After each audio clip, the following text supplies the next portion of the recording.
Le dimanche à midi, c'est l'invité star sur Radio Star avec Gilbert Bourguignon.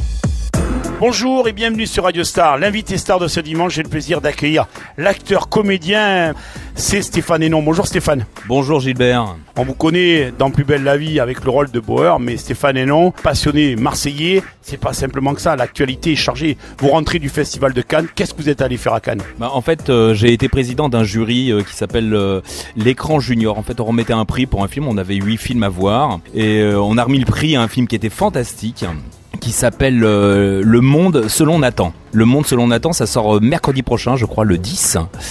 C'est un film merveilleux, c'est sur un autiste, c'est vraiment plein d'émotions. Donc en fait, ce jury était composé d'élèves de 3e, qui ont à peu près 15 ans, qui étaient dans une classe de cinéma. Alors c'était incroyable parce que j'ai appris plein de choses avec ces jeunes qui ont vraiment une vision du cinéma et une réflexion sur le cinéma incroyable, que ce soit sur les comédiens, sur la lumière, sur la mise en scène. C'est vraiment, j'ai appris plein de choses. Moi qui veux me projeter en tant que réalisateur, tu vois, qui essaye, parce que j'ai fait un court-métrage comme tu peux le savoir, Gilbert, qui s'appelle Némésis, qui a été écrit par Hervé Corian et qui a été éclairé par un grand chef opérateur qui s'appelait Carlo Varini, qui est malheureusement parti, malheureusement, qui a fait le Grand Bleu, Subway, qui a fait plein de choses. Voilà, on a réalisé ça il y a 1 an et demi, sur le port autonome d'ailleurs de Marseille. Voilà, on avait un décor merveilleux. Marseille quoi, 2 nuits, 4 nuits, 17 minutes on a fait en 4 nuits, c'était super quoi, une belle expérience. Je vous le rappelle, l'invité star de ce dimanche, c'est l'acteur comédien Stéphane Hénon, qui est notre invité. Stéphane, après donc cette actualité du Festival de Cannes, Plus belle la vie, quand vous êtes rentré dans cette série, est-ce que vous pensiez que ce serait autant de succès ? Autant de succès, je ne sais pas, non, je pensais rien du tout. En fait, je suis arrivé ici, je pensais rester 3 mois. J'ai eu la chance que ce personnage ait fait un petit buzz sur internet, et puis bon, que les auteurs aient aimé ce personnage, et puis que le public ait aimé ce personnage bien sûr, et donc ça fait maintenant 8 ans que j'y suis et je m'en lasse pas. J'adore ce personnage. Si je dois choisir un personnage en Plus belle la vie, je choisirais Bauer. C'est plutôt sympathique ce personnage. Voilà, en plus il vient de très loin. Il était flic raciste. Je l'ai racheté par un verre de lait, le fameux verre de lait qui a fait un énorme buzz sur internet, qui a été plutôt c'était plutôt sympathique. Non, ce personnage est vraiment super.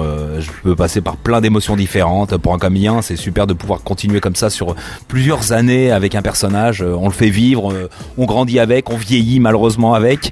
Mais oui, c'est un peu le problème de nous les comédiens, c'est qu'on se voit quand il y a des rediffusions 8 ans en arrière, c'est là où on s'aperçoit qu'on a pris un sacré coup de vieux quoi. Alors Stéphane Hénon, les projets, il y en a. Oui, j'essaye de monter un long métrage, ce qui est pas facile, toujours avec mon ami auteur, parce que c'est vraiment un ami de 25 ans avec qui on travaille depuis 25 ans ensemble, Hervé Corian, qui a un vrai talent, qui est un génie de l'écriture même. C'est moi qui le dis, donc je peux me permettre de tout dire. Voilà, c'est un génie de l'écriture. Donc on avance sur un projet en croisant les doigts, voilà. Je ne peux pas en dire plus pour l'instant, voilà. Est-ce que Stéphane Hénon, un jour, il arrêtera Plus belle la vie pour devenir à fond réalisateur, ou le métier d'acteur, on a envie de continuer encore ? Ah non, mon premier métier c'est acteur. Après la réalisation, c'est vrai que ça me tarabuste depuis des années. Ça fait 20 ans que j'en parlais. Ça fait 20 ans que j'en parle avec mon ami auteur justement, Hervé Corian. J'adore le citer.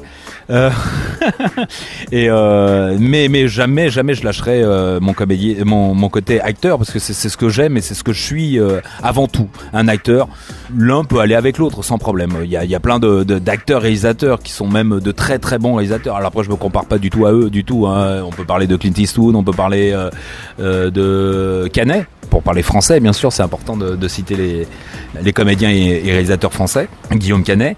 Puis il y en a plein d'autres. Après, voilà. Non, pas du tout. Et alors après, je ne sais pas si je jouerai dans mes films. Alors, je ne sais pas. Après, je serai pragmatique. Hein. S'il faut que je prenne des noms connus pour faire mon film, je prendrai des noms connus. Voilà, c'est comme ça. On vous connaît donc passionné de Marseille et supporter de l'Olympique de Marseille ? Oui, tout à fait, bien sûr. Allez l'OM, voilà, c'est ce qu'il faut dire. Allez, à Marseille, il faut dire, allez l'OM. À Paris, on dit autre chose. À Paris, oui, j'ai jamais trop suivi le foot. En fait, je suis un peu plus rugby, moi. Je suis plutôt Toulon, du moins. Allez, je vais vous l'avouer, je suis plutôt Toulouse même. Comment ça se passe quand on est acteur à Plus belle la vie? Il y a une planification qui est faite à l'avance. Comment ça se passe? Oui, on a à peu près, on sait à peu près ce qu'on va faire dans les 2 semaines qui suivent, quoi. Donc c'est vrai que c'est assez court, mais en même temps, on s'adapte assez facilement. On fait 5 épisodes par semaine. Pour des 5 épisodes par semaine. Après, c'est cross-bordé, ce qui veut dire, c'est-à-dire que tout ce qui va se passer au commissariat, on va le faire un jour.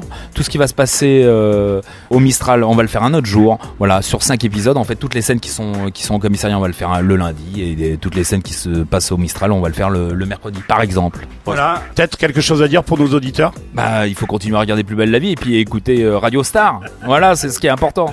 Allez, bonne journée et merci à vous. Ciao.